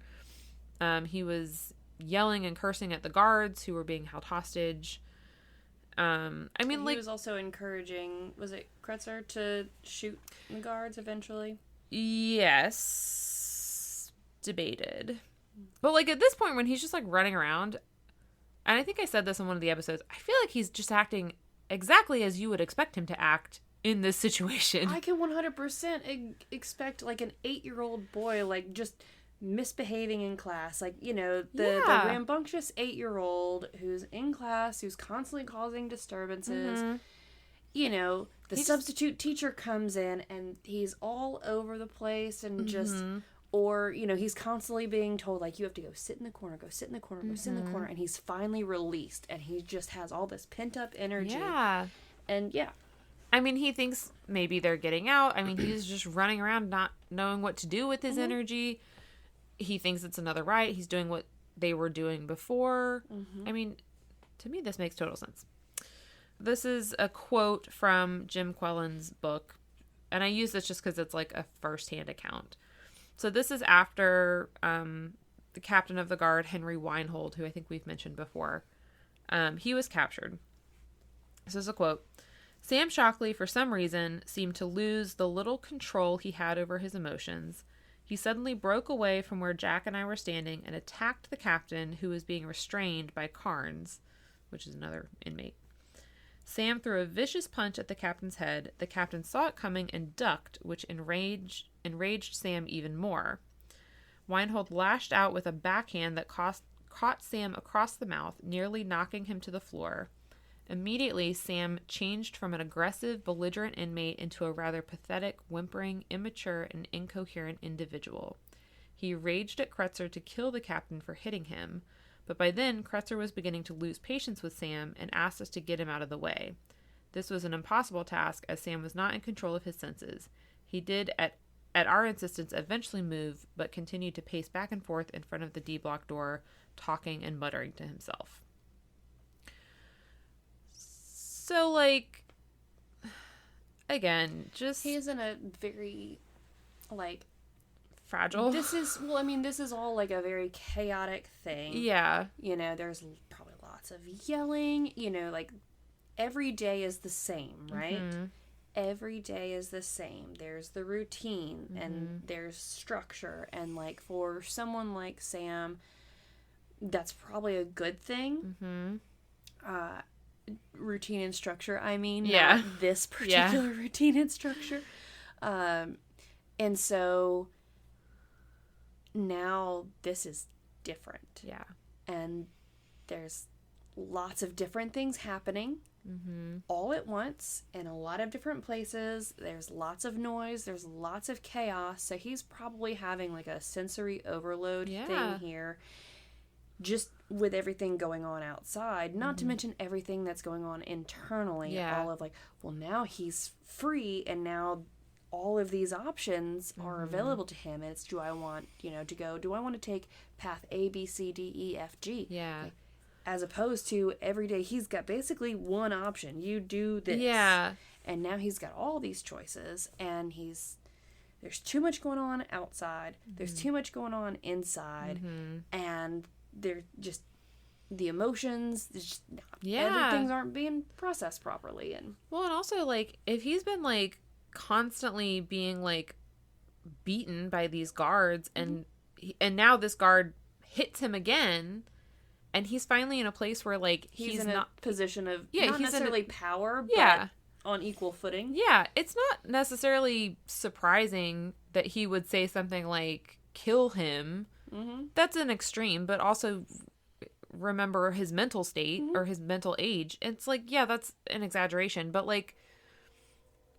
he would want to get back at that guard because he's just spent the last several years getting beaten by them. Like, I don't know. I feel like I feel like the administration or whatever took this and was like, see, he was murderous and like violent. It's like, no, he was acting 100% how you would expect him to act. He's acting close to how I would act. Like, yes, but history is written by the victors. Jeez, oh my gosh. The people in power are always going to skew the story to benefit them. It's enraging. So not long after that incident, Jim Quillen and Jack Pepper, was that guy Jack's name, they returned to D-Block because they were like, we no longer want to be involved in this. We out. We're done. And they tried to convince Sam to come with them, but he wouldn't listen. Like they mentioned, he was hard to control. And shortly after that is when Kretzer opened fire on the guards that they were holding hostage in cells 402 and 403.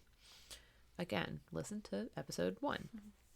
So according to court testimony, what all of the guards testified to was that Sam and Mirren Thompson ordered Kretzer to shoot all of them, to shoot the guards. They said that Sam even persisted in encouraging Kretzer to shoot Ernest Lageson when Kretzer initially refused because Ernest Lageson was his, quote, friend. He was like the nice guard. However, I don't think Sam would have the mental wherewithal to do any of that or to be persuasive enough. Like maybe yelling and ranting and raving and saying like, kill them all, shoot him. Like, yes, that, sure. But yeah. I mean, that's the only thing that I could believe is if he was there and saying like, essentially that, like, yeah, shoot them all, or like essentially being like a cheerleader. I think that was a word that Linda had used. But Linda had also pointed out something. Kretzer was serving a life sentence for second-degree murder. He ran with the Kretzer Kyle gang. Like, he was literally the namesake of a gang that he ran with. And he had been declared public enemy number 4 on the FBI's Most Wanted in 1939. So he was like... He doesn't need somebody he was not to tell him. Taking orders Yeah. from anyone, much less taking orders from Sam Shockley. Like, why on earth would that be the scenario that would make sense? Like, why would he be standing... Like, that's like us going to some event with the governor and yelling from the crowd, hey, vote on this. Hey, vote on this. Hey, vote on this. And then him doing it. Yeah, exactly. That doesn't make any sense at all. And also, like, Sam had been, like, very annoying to Kretzer, like, this entire time. Like, it just doesn't make any sense. Mm-hmm. Also, Jim Quillen would later state, quote, I cannot recall at this late date, meaning when he's writing his autobiography, whether or not Sam was with us when we heard the shots in the main cell house, but there could not have been an interval of longer than 10 minutes between the time of our re-entry into the block and the bloody revenge carried out by Kretzer. I do not believe Sam was a party to that frenzied shooting, nor was there any evidence to prove it. He does say that he does remember that when Sam joined them back in D Block that he was really quiet and he was like not talking to himself anymore. He said, quote, he seemed calm and relatively aware of all that was taking place. And he would later say, like, he was so calm that, like, if he had just essentially murdered a bunch of people, it would be more proof that he was, like, insane, essentially. I mean, excuse that word, but, like, to go do something that violent and then come and be that calm, that's not something that a sane person does. Yeah, like, that further proves the point that, like, he's not in his... Yeah. Like, if that was the case. He doesn't belong there. Yes, exactly. He belongs elsewhere. Yeah. So the Battle of Alcatraz was eventually ended by literally military attacks on the cell house. Sam was among Courtesy of Gordon Dumbass. Yeah. Which is how he got his name. Yes. By us. The inmates called him Meathead. Which is probably better. Sam was among the 26 inmates who were trapped inside D Block as it was shelled repeatedly by the Marines, who were literally throwing grenades through the windows. Safe. Smart. And when it was all over on May 4th, so 2 days later, all of the inmates in D Block were stripped of their clothes, made to wait several hours naked in their, like, destroyed cells until everything was cleaned up and, like, undetonated grenades were cleared. Sam had been implicated as one of the main conspirators of the plan by Ernie Lageson. who, even though he had been shot, he had survived. And while he was like playing dead after he'd been shot, he had written the names of the inmates that he believed had orchestrated the escape on the wall of the cell. And so Sam's name was on there. And because one of the guards, Officer Miller, had died of his injuries, a murder trial is now going to happen. Also, in my opinion, administration just wanted blood for this riot and the lives of... It was embarrassing to them that such a riot and an occurrence had even happened to begin with, much less that it lasted for as long as it had, and they had to have military interference in there to stop it. Well, and what's ridiculous, it's like, they want blood, and I'm like, okay, you have that because you killed 3 men, because Coy, Kretzer, and Hubbard were killed during this. That's how it ended. And everyone else who was involved surrendered. I mean, everyone else being Thompson and Carnes. Mm-hmm.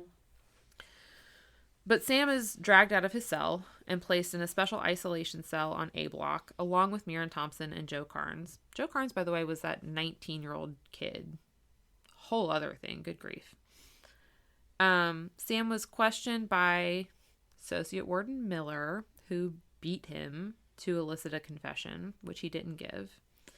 And then the FBI came in, and they threatened to beat him, and then they told him he was going to die in the gas chamber at San Quentin if he didn't talk. Love the FBI. Definitely not corrupt. In a November 5th psychiatric interview with Dr. John Alden, this interview is like, I don't want to say it's upsetting. It's just like, if you read it, I tried to summarize it. If you read it, it's like so clear that it's an interview with a person suffering from schizophrenia. It's ridiculous. Or some sort of psychotic break. Yeah. So in this interview, Sam stated that minerals were being put into his food in the prison, and that, quote, rays of light were shot at him, causing him pain in his head and shoulders. He said he saw flashes of light, that he had cancer, quote, in the lower part of his stomach. Well, the flashes of light and the pain, like, that's an actual medical condition there. Well, yeah. That's probably related to his head injuries. That's true. I didn't think of that. Yeah. Someone should check his retinas. But, like, seeing flashes of light, that's a thing. I can't think of what it is right now because I'm tired, but... Well, your retina could be detaching if you're seeing flashes of light. There you go. That's I'm hoping that's not what it was. Could have happened from a beating. That's true. That is true. Yeah, someone should check his retinas. Well, they can't now. Well, they can't now. His retina did not detach in the next 2 years, I assume, because he didn't go blind. He also said that he heard, quote, radio voices. And when they asked what they said, like, what did the radio voices said, what kind of words did they say? He said, they said, quote, evil words, murder, and hung. And then he said, since the break, or the riot, the voices haven't been as bad, and there haven't been as many minerals in his food. He was able to clearly recount some parts of the riot, like Coy trying to release Rufus Franklin from solitary. But then he also said right after that he thought the Justice Department planned the whole thing, and that it was out of their jurisdiction to try the case. Like, I think he said he thought it was supposed to be tried in, like, Mexico or something. Despite this, like, very clearly indicating that Sam was not mentally stable, Dr. Alden sent a report to Sam's lawyer 9 days before the start of the murder trial that said, quote, in my opinion, at the time of my examination on November 5th, 1946, Sam Richard Shockley was able to understand the nature and the consequences of his actions, was capable of understanding the nature of the charges against him, was able to confer with his attorney, and was capable of preparing his defense. That doesn't sound at all accurate. No, it does not. That is not at all what I thought you were going to say the doctor sent. No. Yeah. But Mexico. And then the minerals and the lights. Yeah. So what Sam's attorney realized, first he was like, well, Sam definitely cannot participate in his own defense. Like, he just can't. You've spent 5 minutes with him. Yeah. And also, absolutely would know that. He realized that what the report that the Dr. Alden said didn't say anything about Sam's sanity during May 2nd to May 4th. It only mentioned his sanity during November 5th, which was also not stable, but... The murder voices. Yeah, like, what matters in the trial... He said they're still there. They're just better since the incident. It's just, oh my gosh. But Dr. Alden would be the only medical witness allowed to testify in regards to Sam's mental health. The trial started on November 21st of 1946. Sam, Miran Thompson, and Joe Carnes were all tried together. There was a motion to try them separately. That was denied. There was also a request to move the trial to a more impartial location due to the press coverage. That was denied. There was also a request for Sam to have an additional court-appointed lawyer, which was really common in death penalty cases. That was denied. And there was also a request for an independent psychiatric doctor to examine Sam and testify to his mental health. Yep, they were just looking to put these people down. Yeah. And they were just going through the motions of like, oh, we're going to kill these people. We're going to murder them. Oh yeah. But we're going to just set the stage and put on a little show that make it look like we're going to actually do a trial and that the justice system is a real thing. But no. Their fate is already sealed. Yeah. We're just doing a little song and dance first. Yeah. Thompson testified that Sam had no real involvement in the plan, because Thompson was involved in the plan. Yeah, there was premeditation. Yeah, exactly. Sam was not part of that. Sam was not part of it. Jim Quillen testified that Sam wasn't fit to stand trial. He gave his account of what had happened, stated that Sam had never incited any disturbances prior to the break. Officer Sundstrom, who was one of the guards, testified that he had never seen Sam holding a weapon, and that even though Sam had hit him at one point, he hadn't hurt him. And then Sam's lawyer, William Sullivan, pointed to Sam's auditory hallucinations, delusions, and paranoia as classic signs of paranoid schizophrenic disorder. However, all of the guards who had been held hostage told the exact same story in court, which was that Sam was just as involved as Kretzer and that he had ordered Kretzer to shoot them and that he knew exactly what he was doing. Which, I'm sorry, even if that's true, that's not murder. I mean, that's not first-degree murder. Yeah, no, that's again, I can just see him, like, I'm envisioning dudes are in a cell, and standing outside of the cell is Kretzer, and like a pacing Sam. He's just pacing back and forth, and he's ranting and raving, and just like, shoot him all, blah, blah, blah, kill. Yeah. You just again, like overwhelmed, overstimulated by everything. And I just see him like a caged animal pacing and just... And so, like, again, even if he is encouraging... He didn't pull the trigger. Kretzer pulled the trigger, and Kretzer's dead. So, like... Yeah, but Kretzer... That's the thing, is Kretzer's dead, so who are they going to punish? Yeah. Sam. On December 21st of 1946, Sam, Miran, and Joe were all found guilty of first-degree murder, which is... We all knew that going in. Such bullshit. Sam and Miran were sentenced to death. Joe Carnes was sentenced to life in prison. He got off on a lighter sentence because he went to check on the guards at one point and told Kretzer that they were all dead, even though they weren't. So he was kind of seen to have saved a life. Also, he was 19. I guess we have mercy and sympathy in that instance. Which, good. I'm very... I am not wishing ill on Joe Carnes. I'm very glad that he lived. I just wish the same had been extended to Sam. Miran Thompson filed several appeals to try and overturn his sentence, but Sam seemed to accept his fate kind of peacefully, almost. Dude, like, at this point, just make it over. Just, I know. It hasn't been a great ride. I know. Things are real tough. Things are real dark. Even if he is allowed to just continue serve out his life sentence in Alcatraz, like... Well, his mental health was deteriorating. Yeah. Yeah, just let it be over. Yeah. So it's often reported that Sam didn't seem to comprehend his sentence. Like, I think his calmness was seen as like, oh, he doesn't really understand what's happening. But his niece, Anna Lee, who was with him, I think she was 18 or 19. She was like an adult. She was with him throughout the trial, and she also was with him on his last day, like on the day he was executed. She denied this. She said that he tried to comfort her when she became really upset over like them talking about his execution. He said that he felt sorry for his sister Myrtle because he knew that she was taking it really hard. And he said that he felt that there was worse things than dying.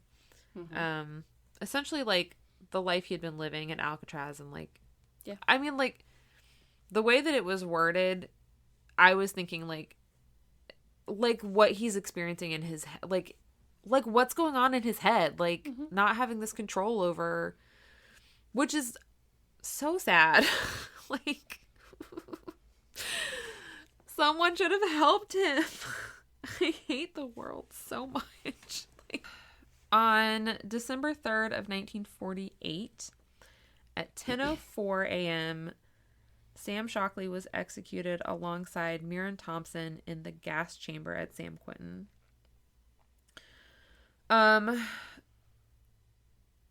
The gas chamber, by the way, is an incredibly inhumane execution method. It took 8 minutes for them to die. I was going to ask also, what gas is used? Cyanide gas? That's not pleasant. Cyanide is not pleasant to the body. Not. That's why it takes 8 minutes to kill you. Slowly and painfully. Yeah. On another note, everyone just needs to go look this up. It's going to be over by the time this comes out.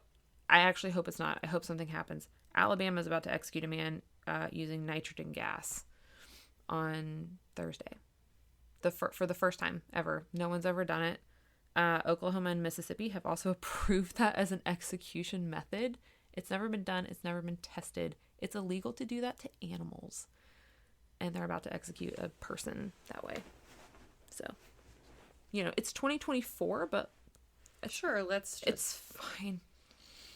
Totally fine. Unfortunately, the official story of Sam is that he was a participant in the Battle of Alcatraz escape and was executed for his role in the murder of a guard.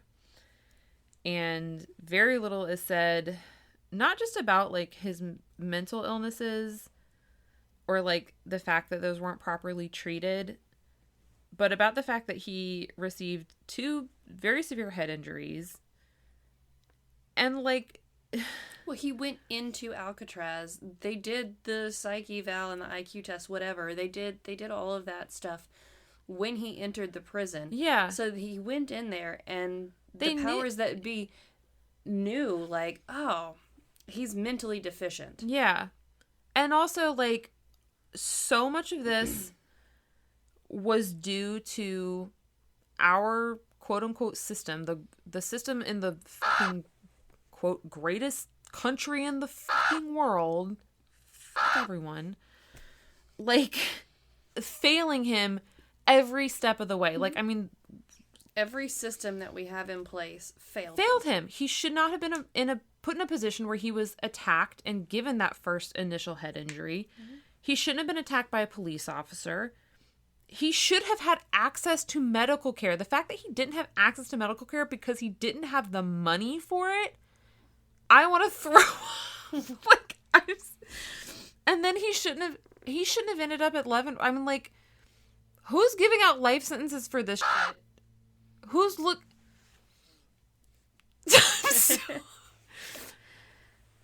Do you see why I needed to? Mm-hmm. Oh gosh, I'm just. That's all I have to say on it. But like, I don't know. I need to go eat a bowl of cereal or something. I don't know. That's a very random need, but I don't know what I need. But go get you some cereal. Hug your loved ones. Take your medicine. Call your doctor. Call your therapist. Text someone. Also, I meant to mention this at the beginning. If you made it this far, thank you. But if you're someone who feels like you don't have like resources and you're having some kind of like, if you're dealing with mental health or having a mental health crisis and you feel like you don't have resources, whatever they may be, and you want help figuring them out, please message us or me. Mm-hmm. Like, Katie's about to tell you about it in a second, but like, if you just want someone to talk to, if you want help figuring out how to like contact... We're not professionals, but we've been there. We have. Like, if you want help just trying to like find a therapist in your area, if you want help trying to figure out how to talk to your doctor about medication, like, I don't care what it is, and we'll figure out how to help you do it, because it's 2024. Everyone should have these resources, and like, I want everyone to have them. So if you want to see a couple of photos of Sam and or reach out to us, you can check out our Facebook and Instagram at the Tales We Tell podcast. Message us through either of those places. If you want to see photos or contact us, but you don't do the social media, check out our website, thetaleswetellpodcast.com. There's a contact us form there. Also, we have an email. It's thetaleswetellpodcast@gmail.com. And if you want to support us and get yourself some sweet, sweet swag, you can buy some. Sorry, it sounds weird to me right now because I don't know. You can shop our Redbubble store. Mm-hmm. Just search The Tales We Tell. We've got a couple different logos, and you can put that on anything. And if you want to support us but you don't need the stuff, you can become patrons at patreon.com. Search The Tales We Tell. That's also another way you can send us messages through there, I believe. Yeah. Which I will send you that one that I need to after this. You definitely can send us messages because Hannah has received a couple. I get them. and they make me cry and appreciate them. Yes. So, all right. So thanks for sticking with us through parts 1 through 6 We're done. The Alcatraz saga. Y'all are done. I'm not done. Oh yeah, no, she'll never be done, which is fine. And we look forward to seeing y'all next week with a new story and maybe something spooky for something different. Getting back on brand. We will. I promise. But yeah, it's something different. Yep. But until then. Oh, go ahead. I was starting the buys early. Sorry, I misread the cue. Okay. Well, until then. Bye-bye. All right, it's me again. So, as I mentioned at the beginning, I'm just going to add a few things that we weren't able to touch on in the episode that are pretty important to Sam's story. The first thing we did kind of mention a little bit in part 1 of our whole Alcatraz series, but the death of Officer Miller, who was the guard that died, unfortunately, this did play a big role in Sam's life. So Officer Miller had been shot in the right shoulder, which is not really a fatal place to be shot. And he was admitted to the hospital at 9 p.m. and triaged. Medical staff assumed that his injury wasn't life-threatening, so they didn't treat him immediately. But unfortunately, the injury was causing internal bleeding, which in turn caused a collapsed lung, and he died at 6:30 a.m. the following day. There was the medical examiner, Dr. Gene Miller, who testified to this in court at Sam's trial.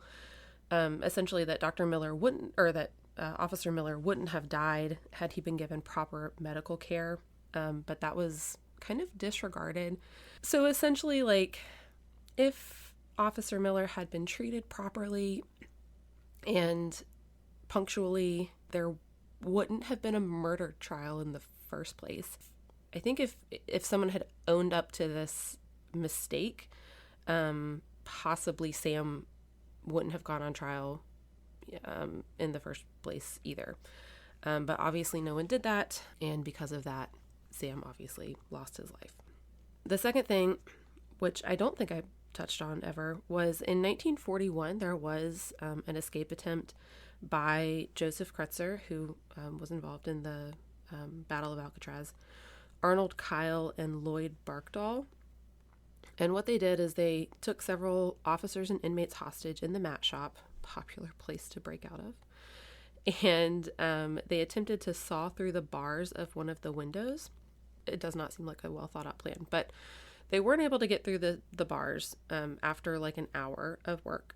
And after Paul Madigan, who was the captain of the guard, eventually convinced them to give up their plan, and so they stopped. Somehow Sam was implicated in this escape attempt, possibly because sometimes he was mistaken for Floyd Hamilton. I don't know why. Like, it does not make sense how or why he was implicated in this, because he wasn't. But Lloyd Barkdahl was able to convince Warden Johnston after the fact that Sam hadn't been involved, and actually Sam had been one of the hostages that they had taken. So Sam was officially cleared of this escape attempt, of being involved in it.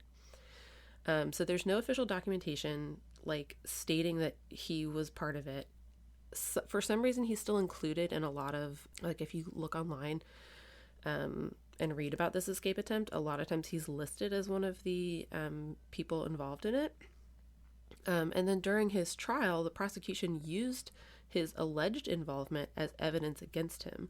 They'd also use it against him to deny any pardons. And then Warden Johnston would continue to perpetuate the lie that he was involved in interviews and books in the future. So even though he'd already conceded that Sam wasn't part of the escape, there was no documentation, nothing on Sam's record, nothing to say that he was part of it.